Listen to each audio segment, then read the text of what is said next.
Hi guys, I'm Madeline from Lakeside Table, and today I was thinking about a trip that Jerry and I took a couple of years ago with our friends Dwight and Karen.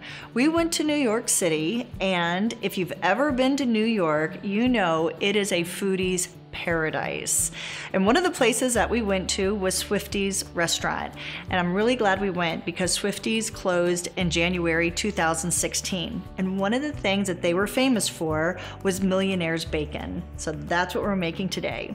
So Millionaire's bacon, all you're gonna need is some bacon, some Dijon mustard, and some brown sugar. Next, preheat your oven to 425 degrees.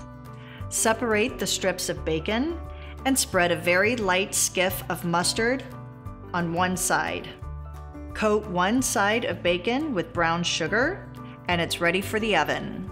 I recommend using a Silpat. It'll keep your bacon from sticking. Cook the bacon for 15 minutes, turning once halfway through. When you turn it halfway through, make sure you coat the other side with more brown sugar. The bacon should be brown and lacquered.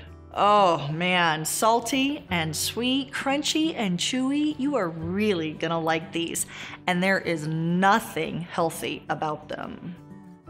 These make a great appetizer and something different just by themselves in short little pieces.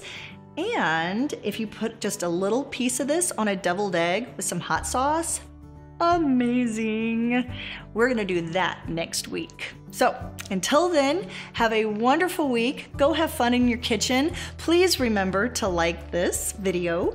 And if you haven't stopped over on my blog lately, please do. It's lakesidetable.com, and I will see you next week. Bye guys.